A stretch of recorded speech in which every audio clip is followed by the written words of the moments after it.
আল্লাহ তাবারক তাআলা বলেন,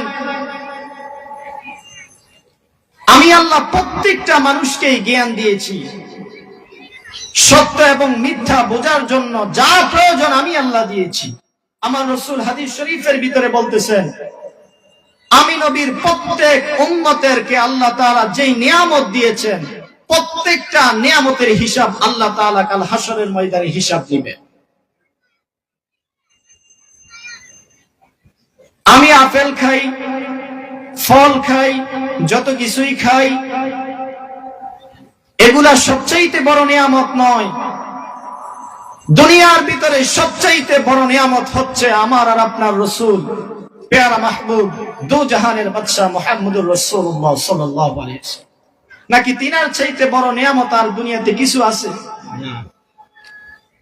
আমের স্বাদ বুক করি, দুনিয়াতে ভালোভাবে বাঁচার জন্য আল্লাহর কাছে দোয়া করি, কত নিয়ামত ভক্ষণ করি, কিন্তু সবচাইতে যেই বড় নিয়ামত, সেই নিয়ামতকে পাওয়ার জন্য কতটুকু শ্রম সাধনা করেছি, কতবার আল্লাহর দরবারে হাত পেতেছি, প্রত্যেকের চিন্তা করা উচিত। যিনি না আসলে আমার আর আপনার আশা হতো না,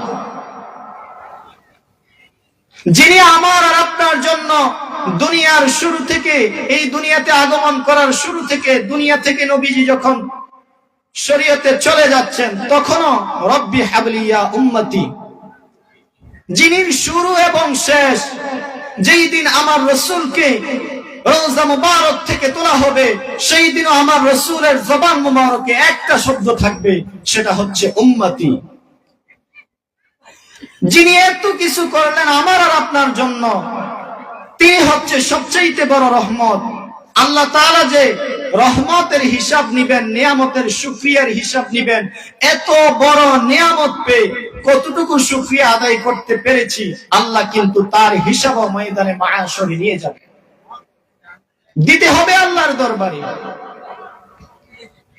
সুতরাং এই দুনিয়ার ভিতরে আল্লাহর দাওয়াত পৌঁছে দেওয়ার জন্য আল্লাহ তাআলা মনোনীত, যিনারা আল্লাহ যাকে মনোনীত করেছেন তিনি দাওয়াত পৌঁছে দিবেন, তিনার উপরেই দায়িত্ব।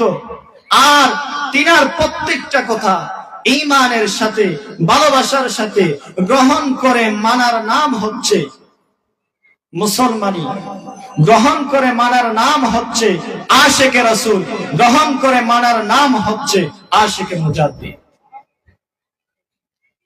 তিনার প্রত্যেকটা শব্দকে মানলাম বললে হবে না,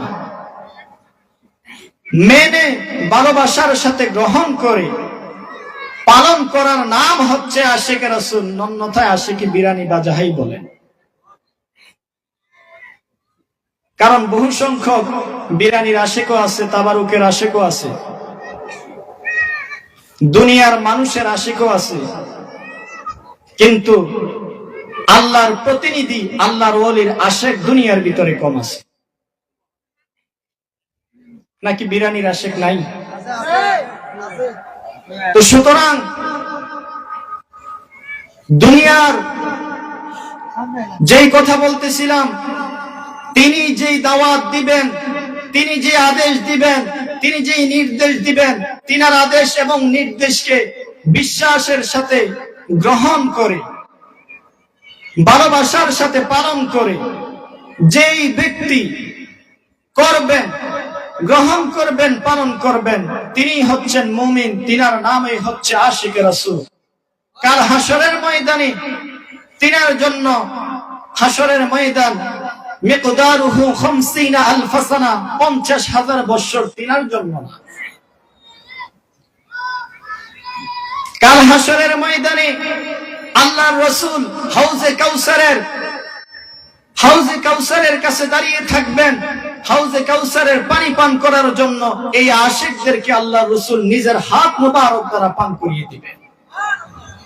তো সুতরাং নিয়ামত তো দুনিয়ার কিছুই না, দুনিয়া তো আর দুনিয়া কিছুই না। আর দুনিয়া মাজরাআতুল আখিরা, দুনিয়াটা হচ্ছে আখিরাতের ক্ষেত স্বরূপ।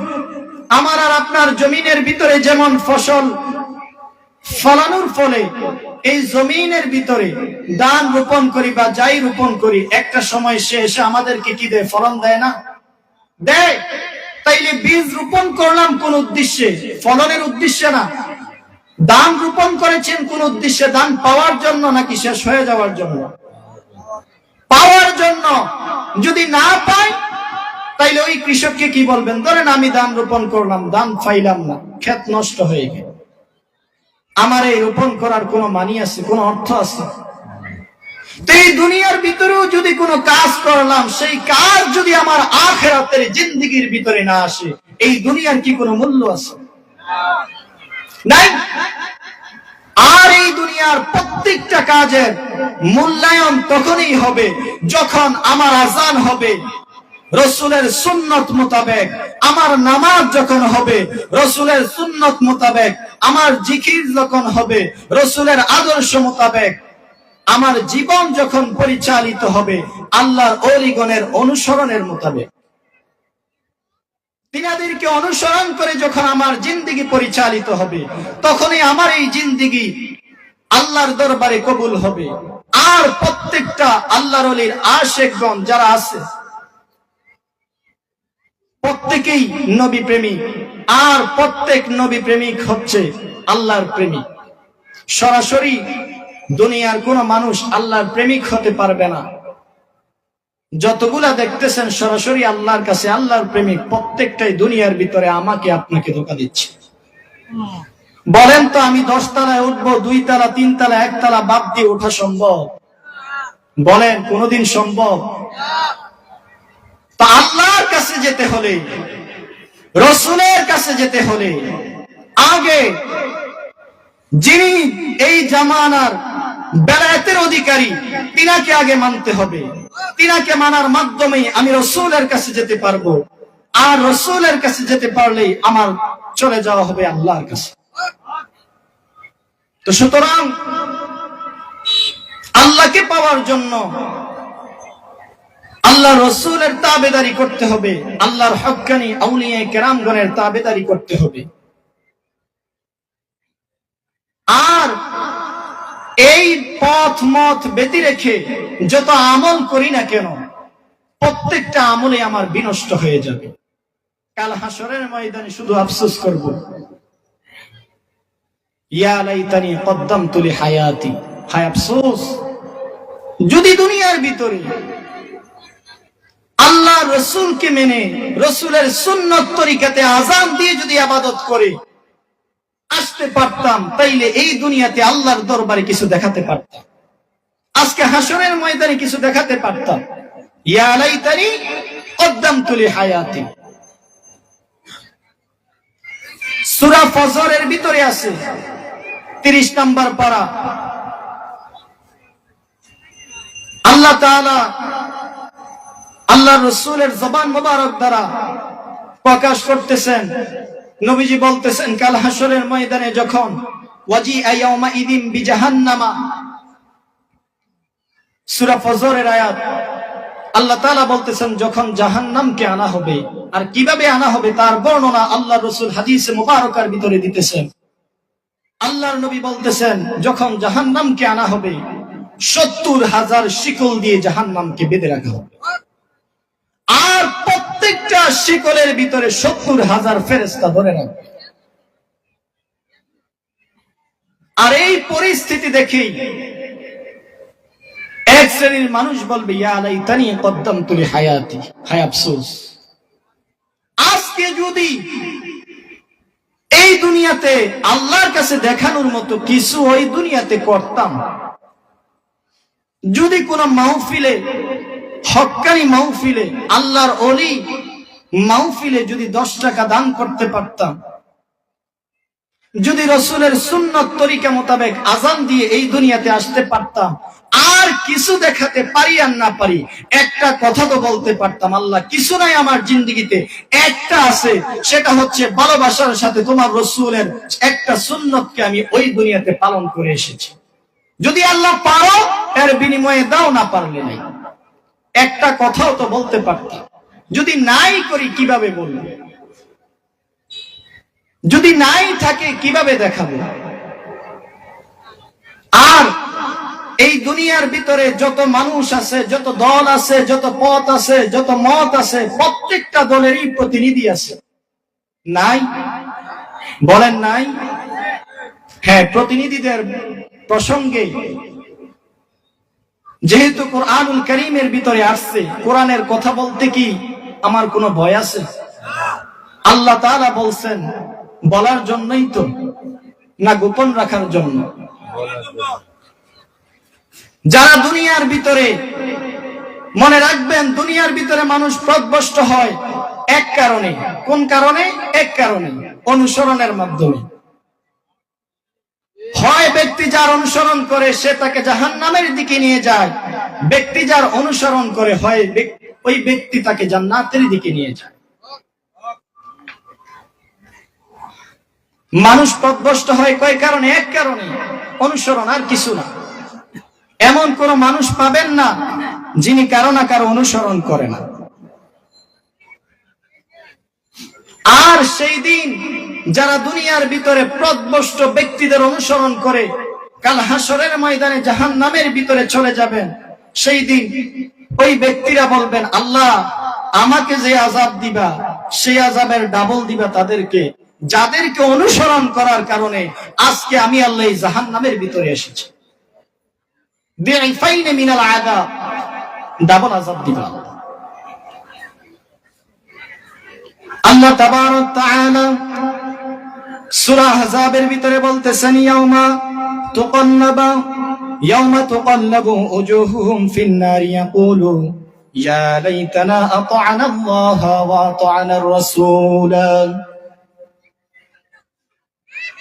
এক শ্রেণীর মানুষ কাল হাসরের ময়দানে আফসোস করে বলবে, যখন তাদেরকে জাহান্নামের সামনে দাঁড় করানো হবে, সেই দিন আফসোস করে বলবে, ইয়াকুলু ইয়া লাইতানা, হায় আফসোস, আতা'না আল্লাহ ওয়া আতা'না আর-রাসূল, দুনিয়ার ভিতরে যদি আমার রাসূলের আদর্শকে লালন করে আমার রাসূলকে মানতাম, ওয়া আতা'না আর-রাসূল, যদি আমার রাসূলের আনুগত্য করে আসতে পারতাম। ইয়া লাইতানি আতা'না আল্লাহ ওয়া আতা'না আর-রাসূল, আফসোস, আজকে জাহান্নামের সামনে আমাকে দাঁড়াতে হতো না। যদি দুনিয়ার ভিতরে আল্লাহ ও তার রাসূলের আনুগত্য করতাম। এমন একটা মানুষ দেখান যিনি বলে না আমি আল্লাহ ও তার রাসূলের আনুগত্য করি না। প্রত্যেক ব্যক্তি, প্রত্যেক দল, প্রত্যেকটি মত একটা কথা বলে, অবশ্যই অবশ্যই আমি আল্লাহ ও তার রাসূলের আনুগত্যের উপর আছি, না এটার বাহিরে বলে। তাইলে এটা বলার পরেও কেন সূরা আহজাব খুলে দেখবেন 66 নং আয়াত, তারপরেও সেই দিন তারা বলবে, যখন জাহান্নামের আগুনের কাছে চেহারাকে নিয়ে যাওয়া হবে, ইয়াকুলু ইয়া লাইতানা আতা'না আল্লাহ ওয়া আতা'না আর-রাসূল। দুনিয়ার ভিতরেও তো বলেছে আমরা আল্লাহ ও তার রাসূলের আনুগত্য করি, তারপরে ওইখানে গিয়ে কেন বলবে? তাইলে বোঝা গেল দুনিয়ার ভিতরে যেই আনুগত্য করেছে, আল্লাহ যে বললেন সুবুলানা, আমি আল্লাহর পথে নিয়ে আসি, তো আল্লাহর পথ একটা, আল্লাহর পথ ব্যতি রেখে আরো অনেক পথগুলো আছে, অবশ্যই আনুগত্য করেছে ওই পথের ভিতরে থেকে, আর দাবি করেছে আমি রাসূলের আনুগত্য করি, আল্লাহর আনুগত্য করি। কোন ব্যক্তি যদি 10 তলার ভিতরে 10 তলা ছাদের উপরে দাঁড়াইয়া বলে মাটির উপরে আছি, খুব ভালোই লাগে, হবে? তার কথা গ্রহণযোগ্য হবে? হবে না।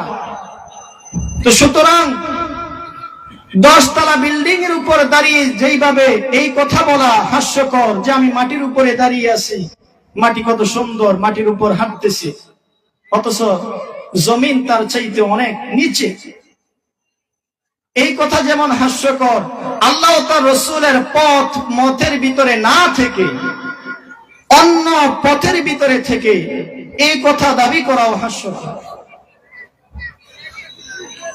আমরা এমন কথা বলবো না যেই কথার উপর নিজে কায়েম নাই, যেই কথার উপর নিজে কায়েম নাই। আমি নিজেকে যদি আশিকে রাসূল দাবি করি, তাহলে আশিকে রাসূলের যে বৈশিষ্ট্য এগুলো আমার ভিতরে থাকতে হবে। আশিকে রাসূলের বৈশিষ্ট্য আমার ভিতরে কি হবে? থাকতে হবে। একজন মানুষকে কখন পাগল বলেন? যখন পাগলের বৈশিষ্ট্য তার ভিতরে থাকে। তো যাকে পাগল বলতেছেন তার যেমন 2 হাত আছে, 2 পা আছে, 1 নাক আছে, জবান আছে, চোখ আছে, আমি ব্যক্তিগত অনুরূপ আছে। আমাকে বলেন না কেন? কারণ আমার ভিতরে পাগলের বৈশিষ্ট্য নাই, এই কারণে পাগল বলতেছেন না। যখনই চলে আসবে তখনই পাগল বলবেন। তো সুতরাং আশিকে রাসূলের বৈশিষ্ট্য যদি না থাকে তাকেও কোনোদিন আশিকে রাসূল বলা যাবে না। জামানার মুজাদ্দেদের আদর্শ যদি না থাকে তাকেও কোনোদিন জামানার মুজাদ্দেদের আশিক বলা যাবে না। প্রত্যেকটা বলতে গেলে আর নবীজির আশিক বলতে গেলে নবীজির আদর্শ থাকতে হবে, জামানার মুজাদ্দেদের আশিক বলতে গেলে তিনার আদর্শ থাকতে হবে। তো যেই কথা বলতেছিলাম, তারপর তারা বলবে ওয়াকালু রব্বানা ইন্না আতা'না সাদাতানা কাবরানা কুবরানা ফাআদাল্লুনা আস-সাবিল। দেখেন তারা সেই দিন বলবে ইয়া রব আতা'না সাদাতানা, আমরা বড় বড় যারা লোক ছিল জ্ঞানী গুণী আল্লাহ তাদের অনুসরণ করেছিলাম দুনিয়াতে। তাইলে যে বলেছিলাম অনুসরণের মাধ্যমে পথভ্রষ্ট হয়, দলিল পেয়েছেন তো? তারা সেই দিন বলবে ওয়াকালু রব্বানা ইন্না আতা'না সাদাতানা কুবরানা ফাআদাল্লুনা আস-সাবিল। আল্লাহ দুনিয়ার ভিতরে যারা আমাদের বড় বড় নেতা ছিল, যারা জ্ঞানী গুণী ছিল, তাদের অনুসরণ করার কারণে আজকে আমরা পথভ্রষ্ট হয়েছি, তারাই আমাদেরকে পথভ্রষ্ট করেছে। তারপরেই তারা বলবে রব্বানা আতিহিম দি'ফাইন মিনাল আযাব ওয়ালআনহুম। রব্বানা আতিহিম, হে ফরিয়াদদিগার, হে আমাদের রব, আতিহিম, আল্লাহ তুমি তাদেরকে দাও, দি'ফাইন মিনাল আযাব, আমাকে যে আযাব দিবা তার ডাবল আল্লাহ তাকে দিও। যদি তার অনুসরণ দুনিয়ার ভিতরে না করতাম, যদি তাকে না মানতাম, আজকে আমি এই আযাবের সম্মুখীন হতাম না। তো আল্লাহ তাকেও যখন দিবা ডাবল দিও। আল্লাহর কাছে ফরিয়াদ করবে কি? রব্বানা আতিহিম দি'ফাইন মিনাল আযাবি ওয়ালআনহুম লা'নান কাবীরা, এবং লানত দিবে, সবচাইতে বড় লানত। তো সুতরাং সালাতুল ইশার নামাজের সময় হয়ে গিয়েছে। 1-1.5 মিনিটের ভিতরে আমি আমার আলোচনা সম্পূর্ণ করব। যেই আয়াতের আলোকে শুরু করেছিলাম, আয়াতের শুরুই ছিল ওয়াল্লাযীনা জাহাদু ফীনা লানাহদিয়ান্নাহুম সুবুলানা ওয়া ইন্নাল্লাহা লামাআল মুহসিনিন। আল্লাহর কাছে যাতে একটা ফরিয়াদ থাকে, আল্লাহ সত্যের পথে আমাকে পরিচালিত করো। আর যারা সত্যের পথে পরিচালিত হবে, আল্লাহ রাসূল তাদেরকে শিক্ষা দিতেছেন, যখন উম্মত সত্যের পথ মত পেয়ে যাবে তখন আল্লাহর কাছে একটা দোয়া করবে, আল্লাহ এই পথের উপর আমার ইন্তেকাল দিও, এই পথের উপর কায়েম থাকা অবস্থায় যাতে আমার দেহ থেকে আমার রূহ আলাদা হয়, অন্য পথ নয়। সুতরাং আল্লাহ তাবারক তাআলা যাতে এতক্ষণ যতটুকু আলোচনা করলাম আপনাদের খেদমতে সকলকে আমল করার তৌফিক দান করে, এই বলে আমি আমার বক্তব্য শেষ করলাম। আসসালামু আলাইকুম ওয়া রাহমাতুল্লাহি তাআলা ওয়া বারাকাতুহু। ধন্যবাদ।